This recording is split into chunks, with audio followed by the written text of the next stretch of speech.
Evdə künəfəni necə hazırlayıram, onu çəkib sizinlə paylaşıram. SS künəfə səhifəsindən aldığım kadayıfın üzərinə ərinmiş kərə yağı əlavə edirəm.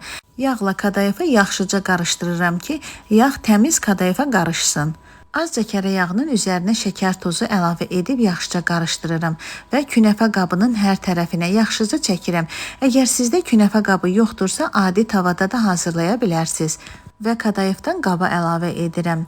Əvvəlcə əlimlə, daha sonra stəkanın alt hissəsi ilə bərkidirəm. Kadayıfın üzərinə mozzarella pendiri və pendirin üzərindən də yenidən kadayıf əlavə edirəm.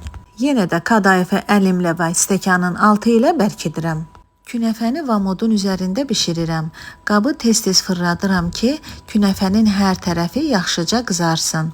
Künəfənin bir üzü bişdikdən sonra digər tərəfini də çevirirəm ki, qızarsın. Künəfə tam bişdikdən sonra ilk istiliyi çıxandan sonra üzərinə tam soyulmuş şərbəti əlavə edirəm.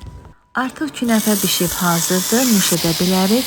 Üzərinə antep fıstığının ovuntusunu əlavə etdim. Siz isə qaymaq və dondurma ilə də nuş edə bilərsiniz.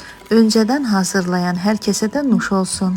Yenidən onu da bildirim ki, künəfəni hazırlamaq üçün lazım olan ərzaqları SS künəfə səhifəsindən əldə edə bilərsiniz. Hələlik.